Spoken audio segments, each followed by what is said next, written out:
Let me welcome you to this event, which has been put together to celebrate the launch of this book. Books written in honor of one of the best jurists in this country. And we're happy that whether you say state of origin is Imo, state of marriage is River State, that is their business. As far as we are concerned, it is River State. She's not going anywhere again. So, all those who are trying to take credit of state of origin, forget it. This is where she comes from. She's not going back again. As already elaborated by the reviewer, these books capture the extraordinary life, times, career, challenges, and accomplishments of Honorable Justice Mary Odili, who broke through glass ceilings and used her education and knowledge in law to serve Rivers State as the First Lady to serve Nigeria and humanity.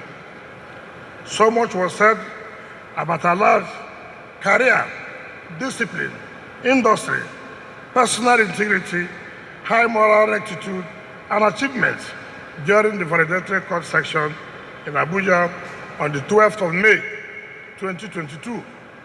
Her brother, the Chief Justice of Nigeria, Honorable Justice Ibrahim Tanko Mohammed, aptly described her as an epitome of jurisprudential finesse and an irrepressible voice in the temple of justice. End of quote.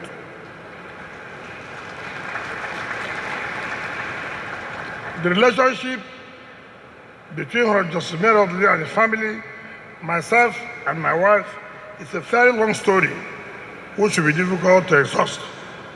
I would therefore only concentrate on what I've said before in course of this, to respond to some of the important statements made by Chief Wole Olanipegon, Senior Advocate of Nigeria, the Attorney General and Minister of Justice Abubakar Malami, Senior Advocate of Nigeria, and the President of Nigerian Bar Association, Olumide Akpata, regarding the depressing state of the judiciary in Nigeria. As the third arm of government, the judiciary is required to be independent and never to be bound howsoever to any person or authority other than our Constitution in the discharge of its functions of adjudication and delivery of justice. Judicial officers are mandated to uphold the rule of law, protect fundamental rights, and dispense justice to all persons without fear or favor, ill will or affection. This is why every democratic nation craves for an independent and effective judiciary to advance the rule of law as an integral part of good governance. What is generally required is for the country to secure and strengthen the independence and autonomy of the judiciary and judges through constitutional guarantees and provisions on security of tenure, mode of appointment, and remuneration, and well-being of judicial officers. The 1999 Constitution is not lacking on such fundamental guarantees. Yet, after over 20 years of democracy, the judiciary in Nigeria is generally perceived to be practically dependent, intimidated, ineffective, and easily given to corruption, pressures, and compromise. Accordingly, the problems and challenges of the Nigerian judiciary continue to be topical issues at every formal gathering of lawyers, judicial event, or discourse, and may remain so until lasting solutions are found to the deplorable state of our judiciary and the system of justice delivery. What then are the issues with our judiciary and justice delivery system? Where do we place responsibility? And how do we resolve the recurrent issues as a nation so that Nigerians can have a judiciary they can be proud of and have confidence in the capacity of the largely inequitable system of justice delivery? While speaking for the body of senior advocates during the validating court section in honor of my Lord Justice Mary Teacher Odili, Chief Wole Ololipikun, senior advocate, identified corruption as the bane of the Nigerian judiciary and pointed fingers of responsibility at politicians, lawyers, and the federal government. According to him, political cases are responsible for the tagging of the judiciary as supermarket, just as lawyers engage in despicable forum shopping to secure unmerited favorable court decisions, while the current federal government is guilty of harassment of the judiciary. That is Wole's view. With due respect, the National Advocate is largely correct with respect to the issues of forum shopping by lawyers and intimidation of the courts by the federal government, but wrong in his allusion to political cases as responsible for the debasement of Nigerian courts. Like every other case, political cases are conducted before courts through lawyers who are professionally and ethically bound to denounce and reject the casting of any aspersions on judges by their clients. Now, if I may ask, are lawyers not behind the contemptuous criticisms of judges by clients? How many lawyers have withdrawn from political cases in protest against unwarranted castigation of the courts by clients? How many lawyers have withdrawn their services to clients on account of frivolous petitions against the court without their consent? Who are those who advise politicians to reach out to the judges? Where are the lawyers that have ever advised their clients against reaching out to judges handling their matters? A very good case in point. I went to Zamfara State. I came back around 7:30 in the night. Around 8 p.m., I tuned in AIT News. What did you see on the television? People were protesting, carrying leaves, telling the Chief Justice of Nigeria to warn the justices who sat on the matter between Rivers State and Imo State on national television. Now, who is the lawyer of those people? A senior advocate, a member of the body of the Inaba. What action did he take to protect the integrity of the judges and the court? So it is not enough. In every validatory section, in every occasion we find ourselves, we come to begin to pontificate. The problem is this. The problem is this. But you who is pontificating, what actions have you taken to make sure the court is being protected?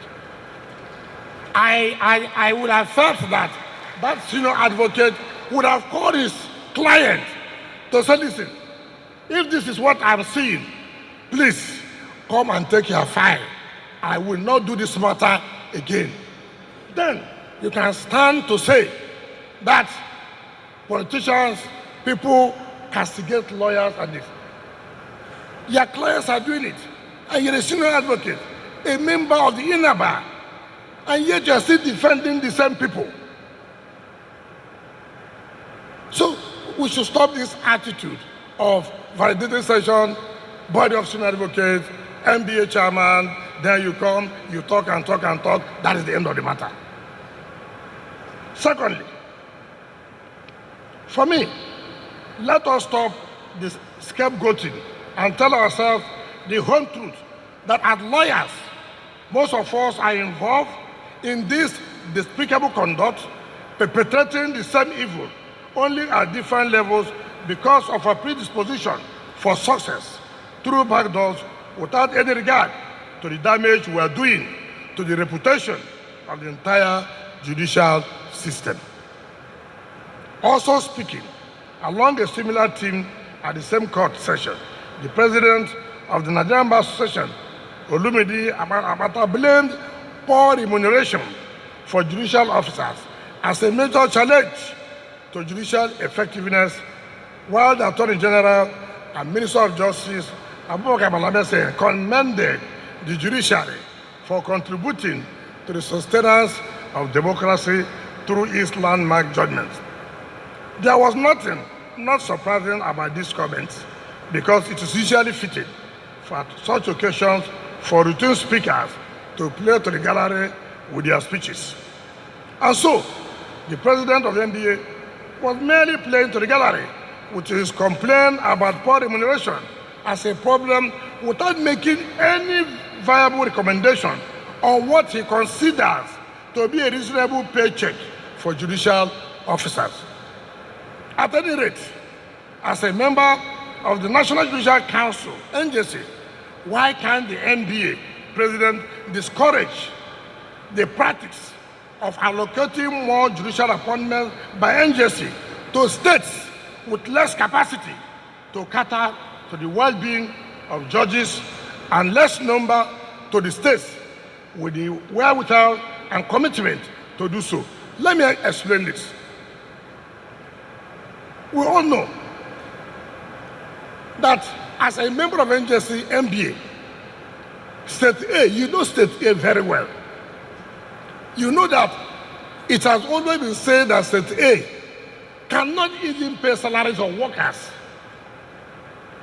Now, why do you go and say, allocate 10 judges for appointment, when you know that state cannot even provide ordinary housing for the judges? Then you allocate to me, who has the commitment and who can give the houses. You give me 2. But you're a member of the NJC, MBA. Why not condemn it? You have an opportunity, and you won't do it. It's only during validatory section that all these things will come up. What is even worrisome on the part of the president of NBA is his failure to admit that NBA, including the inner and outer bar, which it is, has failed in their responsibility to protect the rule of law and defend the judiciary from punitive intimidation and erosion of its independence by this federal government. By this federal government. Never in the history of Nigeria, even under the military, has the judiciary been intimidated like the way they're intimidated by this federal government. Never in the history. So it is not enough for MPA to say we condemn. We are tired of condemnation. We MBA will condemn this action taken. Go beyond condemnation and let the government know you are serious. The judiciary. So, Mayor coming to address press conference, we members of the INABA, we members of the NBA, we condemn this attitude. It will not work. It will not. I'll tell you the solution, how it will work. It is quite unfortunate that the NBA is only good at issuing statements of condemnation without more, while the judiciary continues to suffer ferocious bouts of harassment from a federal government that has become notorious for its contemptuous attitude towards the rule of law and the rights of Nigerians to an effective justice delivery. Lest we forget, in 2016, when the federal government unleashed premeditated midnight raids on judges' homes, including the late Justice Singuna of the Supreme Court. In Port Harcourt, Justice Liman.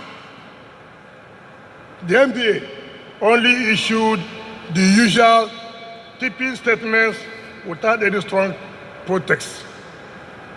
In 2018, we're all there in this country. Something that has never happened. It happened. It happened. What did the NBA do? Because we have brought ethnicity in Nigeria, we have brought religion into Nigeria, in everything we are doing, it is either you are from here or you are from here. If anything happens now, and I'm the president, and if you want to take an action that will affect the federal government, you see somebody say, well, you see, we have to be careful. You see, the president, you see, from our side. We are talking about Nigeria. We are not talking about where the president comes from. We are talking about what affects Nigeria and what to make Nigeria to be good, to be great. Nothing will happen, nobody will talk. Or, you know, he's a Muslim, or he's a Christian. And then all of us will not say anything. Then tomorrow you say, the problem, politicians. The problem, politicians. Every problem is politicians. The politician is the head of court. Is the politician the head of court? I will come to that one. In 2020, when the Supreme Court gave judgment in Bayelsa State, youths went to Justice Odili house and blocked the gate. A panel of justices of Supreme Court gave a judgment simply because that judgment is against a particular party, and people went to the gate of the justices of Supreme Court, who incidentally presided over the matter. What happened? What did the NBA do? What did the NBA do? What did the body of student what did they do? Nothing. Mere statement. We condemn. We condemn. We are tired of their condemnation. Take action. We're tired. If we don't want to solve the problem of the country, let us say we don't want to solve the problem. And that is why people have the audacity to so go again to the same justice house, to even either to kidnap her or kill her. And I can tell you the truth, assuming they succeeded, nothing would have happened. Nothing. What we said, we set up a full panel of inquiry to find out those who committed that atrocity when the person had died. What did the NBA do? In Pakistan, government took an action. The whole lawyers came, said no way, shut down the whole place. And government had no choice but to sit down to say, look, we can't continue this way. That is the way things are done. And we're just tired of this year. Every day we have our annual conference, we have this conference.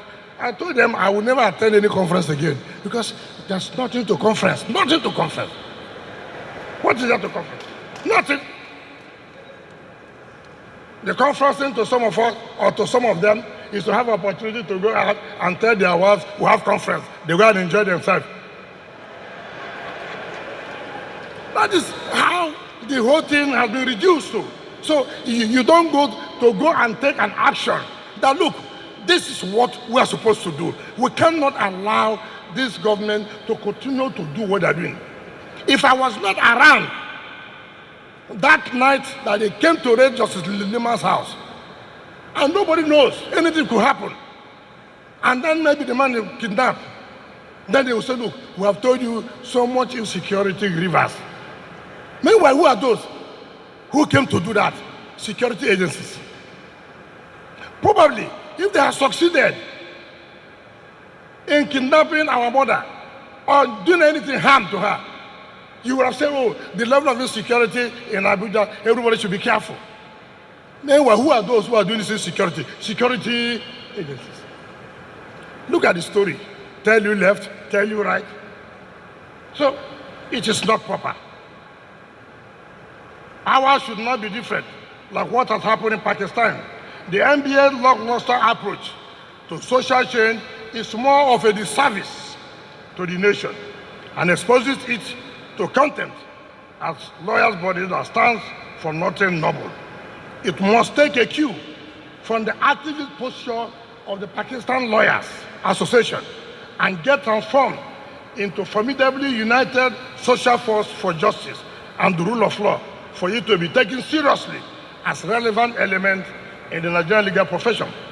As I said earlier, it was fitting for the Attorney General of the Federation and Minister of Justice to have commended the Nigerian judiciary. But this was a sharp hypocrisy, as the records show that even the worst of military regimes did not subject the nation's judiciary to the horrifying and debasing experience of the present federal government. The question is, what have the federal government done to enhance and strengthen the independence of the judiciary and delivery of effective justice in the last 7 years? What have they done to improve the working environment and service conditions of federal judicial officers? What have they done?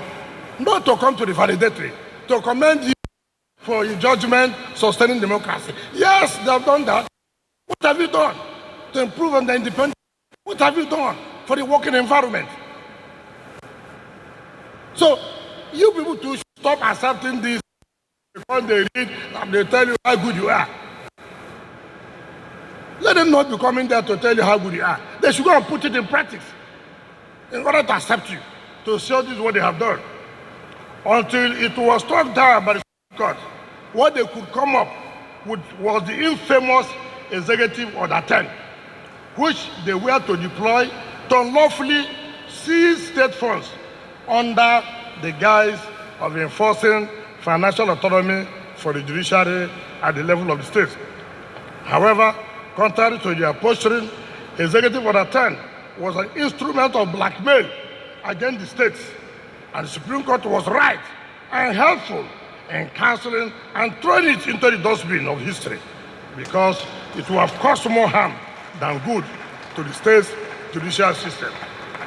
We should not also lose sight of the fact that the judiciary is also a problem to itself when it is weak and incapable of asserting and safeguarding its independence from the predatory tendencies of the other arms of government.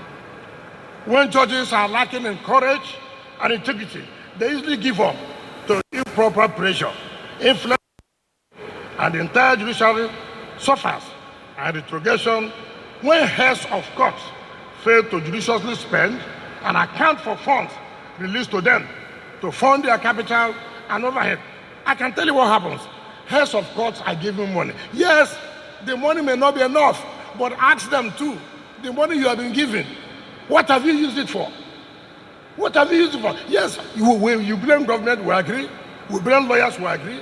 You yourself, that you are the head of court, the one that has been made available to you, tell us what you have done with it. No money can be enough, no money can be enough. But tell us, because what the heads of court do, because the judges, the staff have no access to us.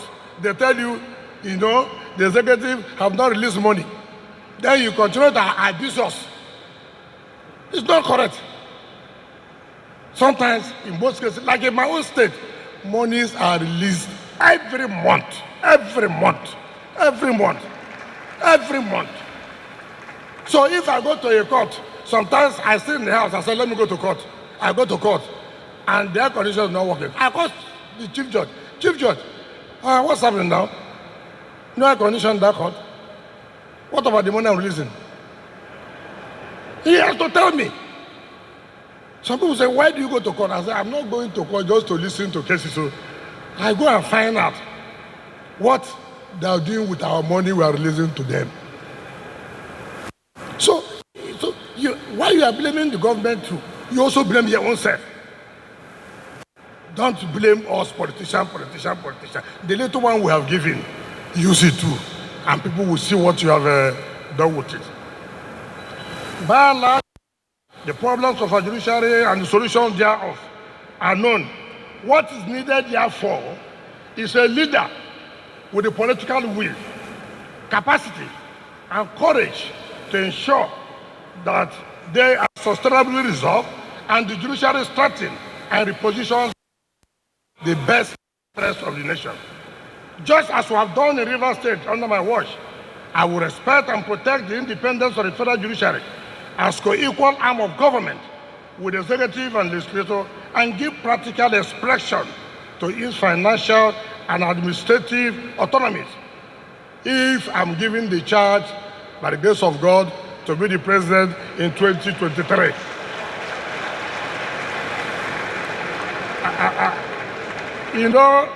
Governor Otto is here. You have no opportunity to come and talk here. It's only me, so don't bother.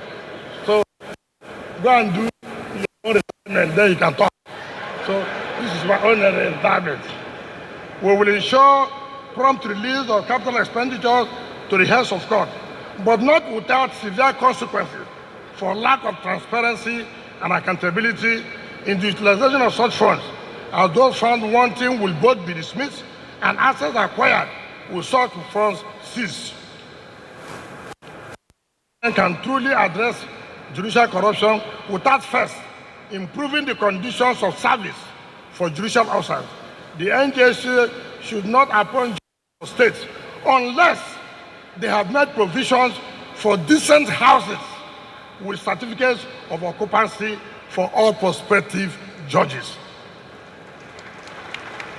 Because if you are appointing a judge, let the judge know this is my home, and give the judge the certificate of occupancy, so that I can guarantee, give the judge confidence that I have a home to retire, I have shelter. Don't be approving when this stage comes. We want 5 judges. I agree.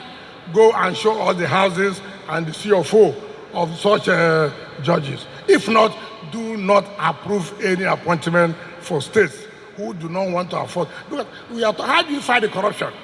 How do you fight the corruption? Take, for example, look at the retired chief judge, a justice of the Supreme Court retiring. If God did not bless the husband, where is the home? Where is she going to? Where is the home? She's staying in the husband's house. Look at my wife. If she retires without me, which house? There's no house. So you must, because I can't understand how a justice of the Supreme Court will not have a home when he's retiring, how a judge of the Court of Appeal will not have a home when he's retiring, how a judge of High Court cannot have a home. Okay, go and fight the corruption. Go and fight the corruption. A permanent secretary, they have houses. Commissioners, they have houses, they build houses. Only a judge cannot have a house. No, it's not acceptable. It's not acceptable. And these are the things I expect. These are the things I expect the NBA to fight, not to say we condemn.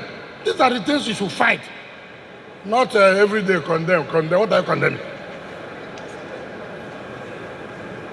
Finally, I wish to commend the contributors to this book for their well-researched works and the topical issues they so copiously and impressively addressed. Now it's my turn now to do the work I was told to come and do. The other one is just introduction. So I will invite all my colleagues and the celebrant and the husband, the chairman of the occasion, and the representative of the Supreme Court to come and join me, my dear wife, come and join me to unveil these books. So on behalf of my friends, my colleagues who have discussed before we came, my Lord, what you and your husband have done for all of us who have served, there's nothing we can do that's enough. Nothing that we can do that is enough for you and your husband. So, and you can see how God works. Nobody has retired and have had this number of governors that came. Unfortunately, you see how the good things are. See my good things. So on behalf of my friends, governors, we will unveil these books with a sum of 200 million naira.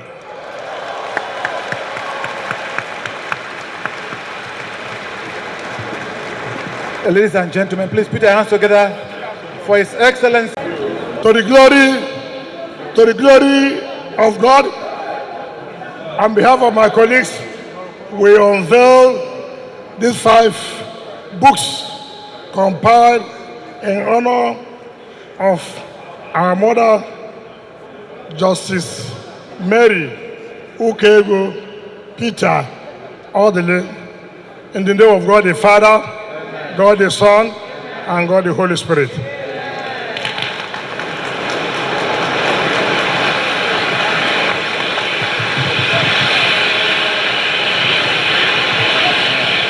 Ladies and gentlemen, the fireworks at the background are part of the high point of this special of a library of books, 5 different books on different aspects of the law.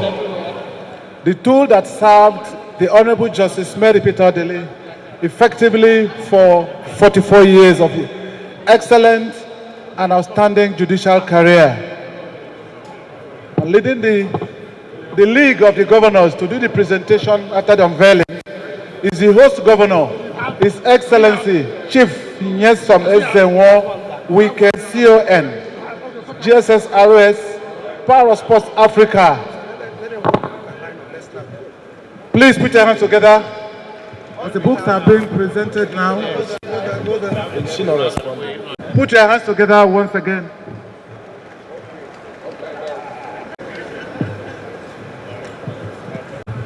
The number of governors you have here is enough to form the Governors Forum. And first daughter of Nigeria, who has done fatherland and state, Justice Mary Peter Odili, who ran through the 4 layers of the judiciary and becoming the equivalent of the judicial Air Vice Marshal if she were in the Air Force, 4-star general. Things like this are happening.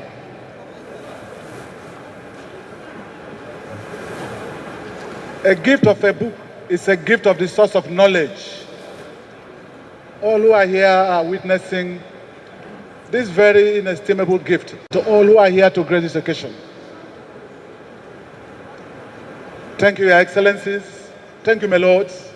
Thank you, distinguished ladies and gentlemen. Please put your hands together once again for this rare and uncommon event of the press. I would want to correct an error in the program. I was the Vice Chairman, Legal Practitioners Privileges Committee, LPPC, not the chairman. The chairman is the Chief Justice of Nigeria. A lot have been said about me.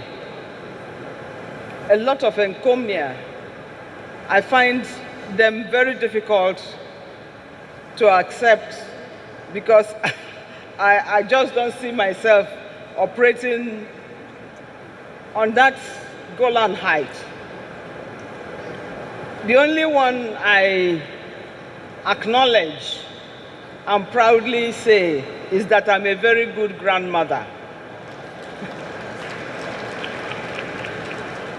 I say so because when our first granddaughter was about 4 years old and somebody was talking about me going to work, she said, "Grandma has no office, grandma does not go to work."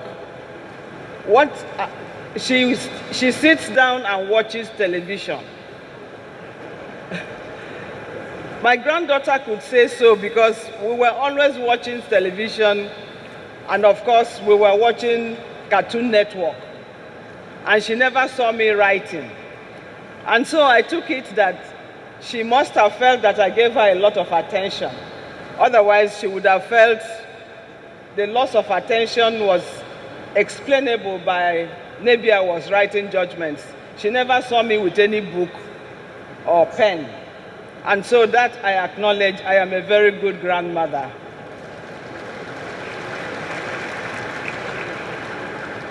I thank you all, distinguished personalities from all corners of our country and from abroad, who have taken the trouble, time, and expenses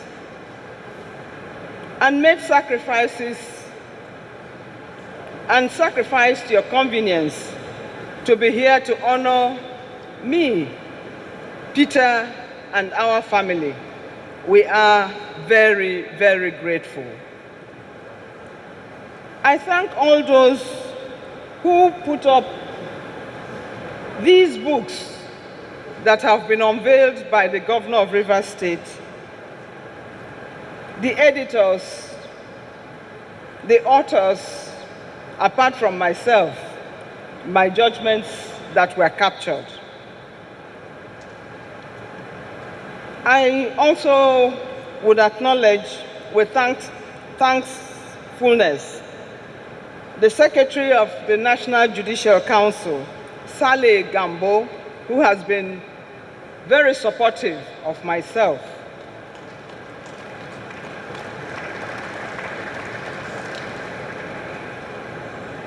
When my Lord Justice Kekereekun was speaking, she made mention of my capacity for writing judgments and fast.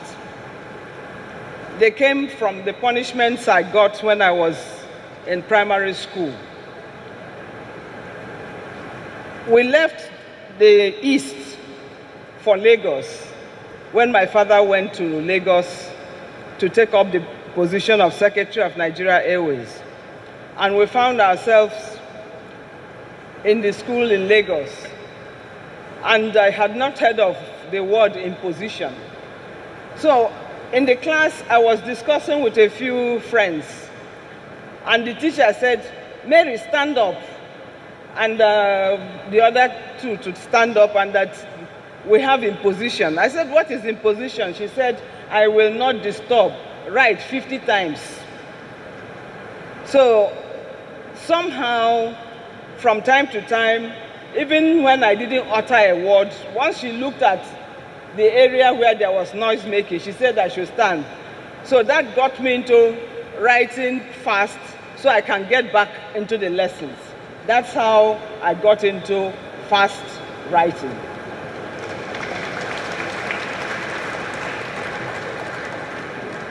And when I got into the university, I found in the class 4 married women who were of childbearing age, and they didn't stop having children. And so the periods they were out of school, I had to write their notes for them. And that also assisted me in being very conversant with the lectures that had taken place, because in translating or transcribing those notes, I was learning. So that is the secret you were asking for. That's how the trick of writing fast was acquired. Distinguished ladies and gentlemen, I cannot help but have a little journey. I will not take as much time as the governor did. He had the executive power and could decree anything. I will just take a little of your time. My emergence as a Rivers woman is fortuitous. I met Peter in the University of Nigeria at a party I didn't want to attend. It was outside the campus. On sighting him, the mustache was what captured my interest. And I fell in love first sight. Somehow he met all the dreams and all I had read in those romantic novels of Mills and Boone and all those kind of things. The only problem I saw in the horizon was that he was not from Imo State or nearby, because my mother did not envisage any of us marrying outside Imo State. I put it in prayers. I did novenas. Monsignor Key will understand what novenas are about in the Catholic Church. And I used St. Jude's novena, which religious prayers, I got at St. Dominic's Catholic Church in Yaba. That's where I saw how it is done. So 9 days novena, I prayed that since this man came from far away, God should make it possible for my parents not to have any objections. And fortunately again, Peter attended the same secondary school my father attended, Christ the King College, CKC Onitsha. Peter was in the first 11 of his football club, of the football team in the school. And my father was also first 11 football team in the same secondary school. I knew those things would soften my father's heart. And so when I made mention to them of this man from Ndoni, and we had never heard of Ndoni before, they said, what country is that? I said, the place is about 2 hours from Owerri. My mother said, I knew you will carry us to where we don't know. But fortunately, Peter had told me 2 eminent people from his community who came from there. Interestingly, the father of Osije Okocha's wife, Professor Emeka Oyolo, came from there. And the professor was my father's classmate in the same CKC Onitsha. And then there was another man, this time a politician, Chief GC Okeya. So my father said, and my father said Chief GC Okeya was his political associate in the Eastern region.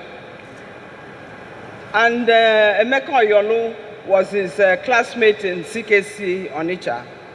There is no way those 2 men will be there and his daughter will suffer. My daughter, you can go.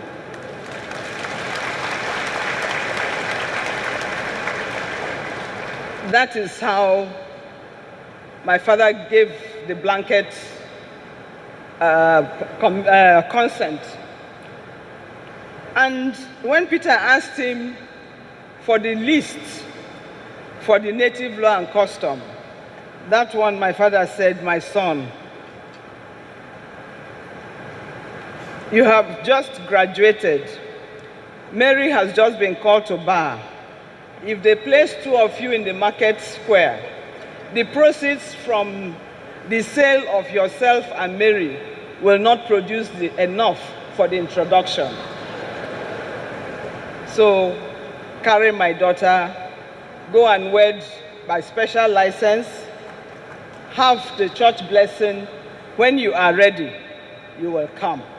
I know you will come.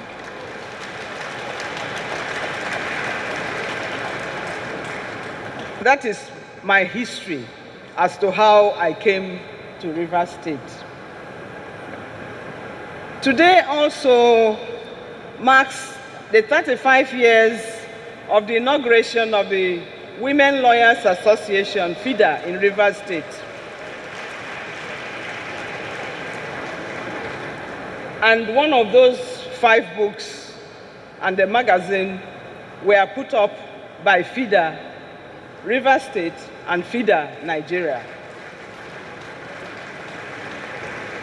Interestingly, at that inauguration, the master of ceremony at the occasion happens to be the chairman of today's occasion, Osije Okocha. We remain grateful to you for always being there to help us out of any bottlenecks, obstacles, or whatever. Your language power is in your blood.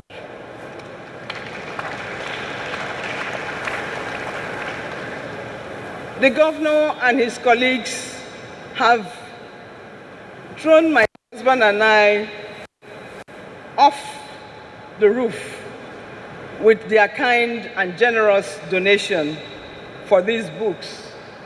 We are very, very grateful to you all.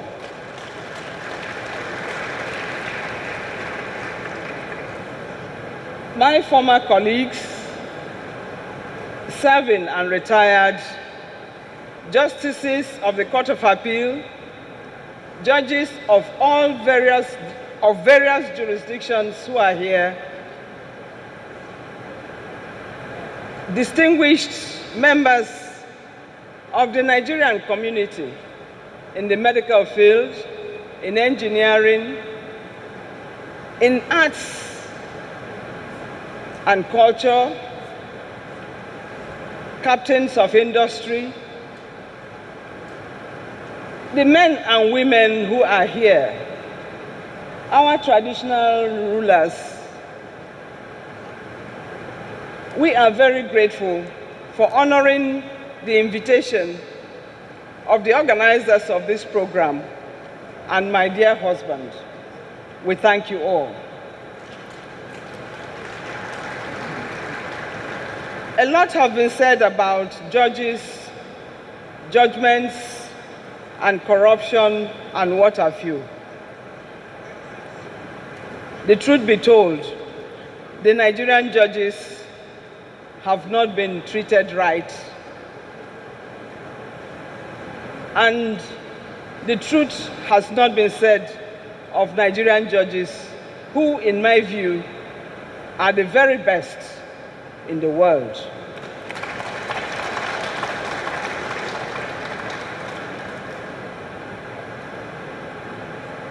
I have not delivered any judgment and not gone to sleep easily, because my attitude to judgment writing or reaching decisions were defined by two events. While Peter and I were in Benin as a young couple, and I was concluding my 4 months extension of youth service in the Ministry of Justice, Benin City, I was pregnant. I went to work, and Peter had told me to invite my colleagues for lunch. So when I got to the office, I invited them to lunch in our one-room apartment. It was a Monday. I went back home. I prepared the lunch, and my colleagues came. We all ate, bantered, and they left. In the night, I felt funny. And there was not much to it, because I recall watching a film on television, Man from U.N.C.L.E. I wasn't feeling too fine, and I mentioned it to Peter, who drove into the hospital to get me antacids, I can remember. He brought them. I went to sleep. And when I woke up, I found myself in a small room with a bandage across my stomach. And when I asked what happened yesterday, I was told, today is Friday. You've been in coma for 4 days. That incident taught me that life is not something in the hand of any man or woman, and God can take it at any time. And so we have to be careful what we do.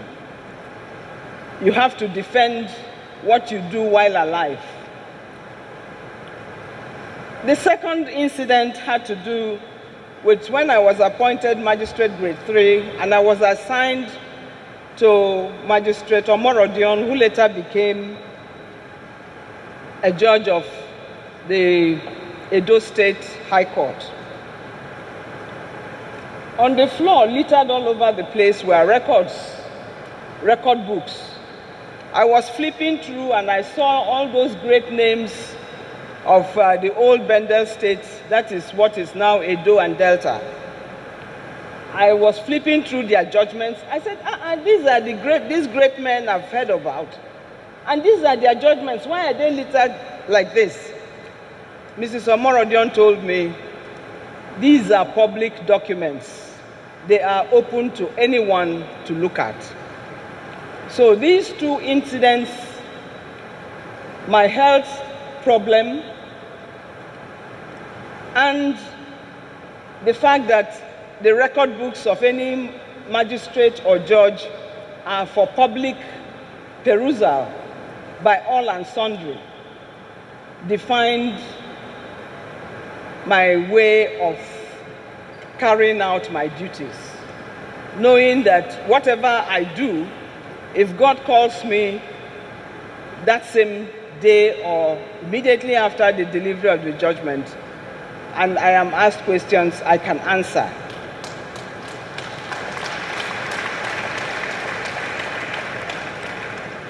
And so when all sorts of innuendos are made, the case in point is that of the Bayelsa matter. Like I tell people, the case of Bayelsa was a case decided by God himself. None of us in that panel foresaw what was going to happen. Everyone who read the file had their hands on the head because there was nothing else to do than to give the judgment to the person who deserved that judgment.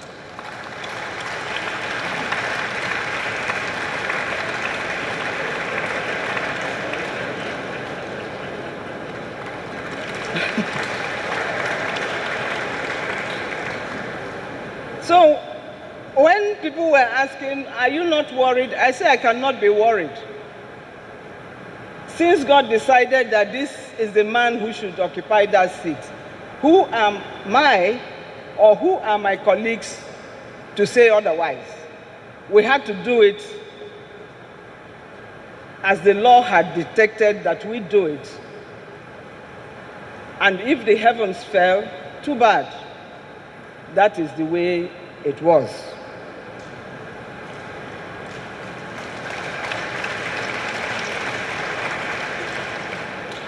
Some people said, oh, with the closeness with Bayelsa, why didn't you recuse yourself? I say, how can I recuse myself? Rivers and Bayelsa were one state. I was a magistrate and handled matters concerning the area that is now Bayelsa. I was a judge handling matters in areas concerning Bayelsa. I didn't recuse myself. Is it this administrative division that was politically rendered that will make me recuse myself from a case I had been assigned to do? If I recuse myself on such cases, I will find myself out of work. And I have taken an oath of office without fear or favor.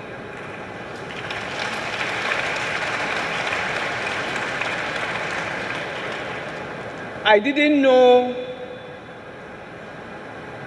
the parties in that case. I didn't know the current governor. I didn't know the opponent. All I saw were names on the case file, and justice had to be done. And so I am very happy that some of my judgments have been captured in print. And as I flipped through the judgments of those big judges and magistrates of the old Bender state, my own judgments are now in the open for everyone to look at. All anyone can say is, she didn't apply the law properly here. She did not understand the law properly, but no one can ever say she gave judgment because of an interest in the matter.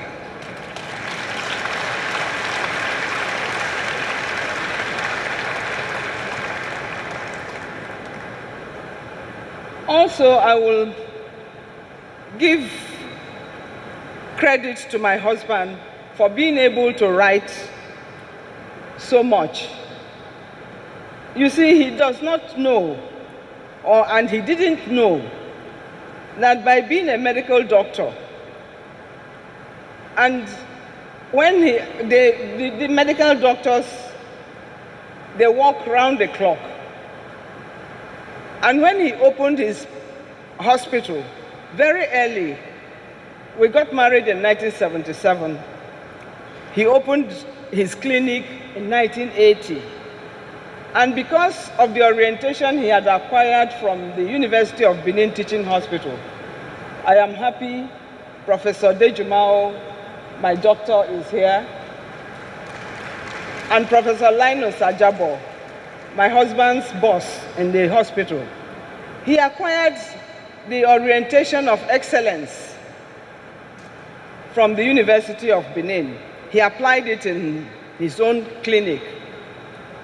And so when he made his rosters for doctors to be on call 24 hours or throughout the night, he didn't know he was making a lot of time for me to have all the time in the world to write judgments. I had nothing else to do. The children would be asleep. And at that time, we didn't have this round-the-clock television. So nothing else doing, I started writing my judgments. That is how my own orientation into the judiciary happened and the flow that came to be. Distinguished ladies and gentlemen, I thank Almighty God for the privilege He gave me and for all those who have assisted me one way or the other to get to the top echelon of our profession. I thank Peter for giving me all the encouragement and making life very happy for me.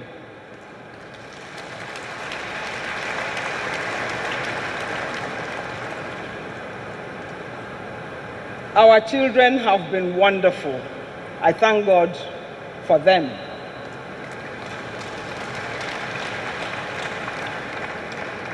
Peter and I may have tried as human beings, but I believe the children have made good, if I can make that boast, on account of the biblical provision somewhere in Isaiah where it was said, your children shall be taught by God.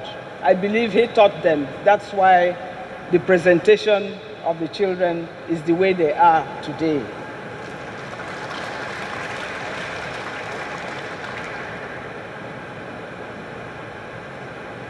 My parents of blessed memory were loving and put up everything to make sure we went to school and got to the highest level of education. They made a lot of sacrifices, for which I thank God.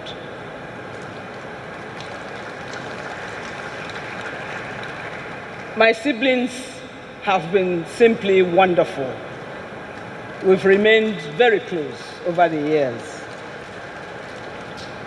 And like I said at the valedictory, Peter's family happens to be a unique one.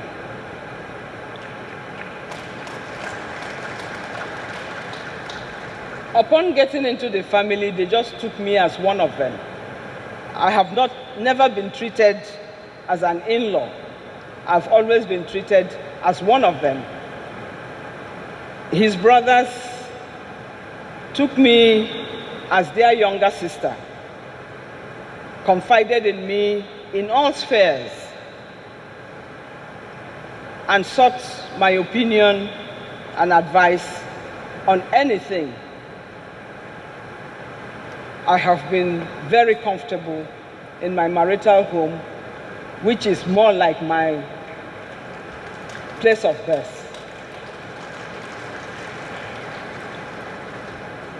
Again, God has enabled us to have relationships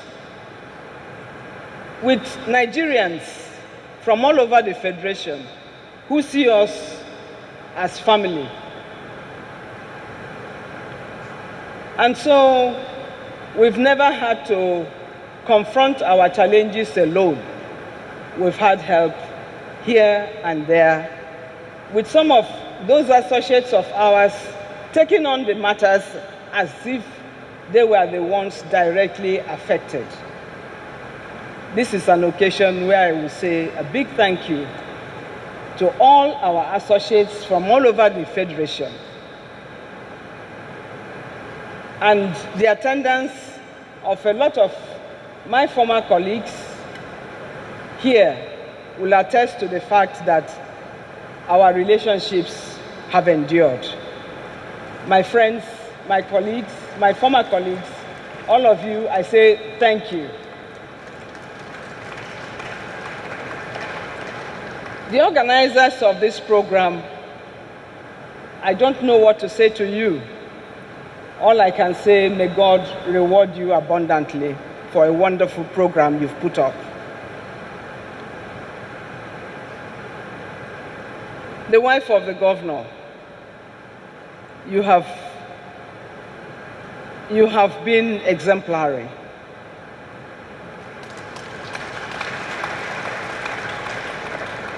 I lack words to put down the way I feel about you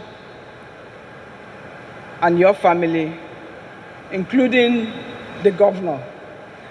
The chairman said, when the women are elevated and are glorified, the husbands also should also shine along. Our governor, please shine with her. Distinguished ladies and gentlemen, I can go on and on. I am overwhelmed, I am thankful, and Peter said I should say thank you and God bless you all.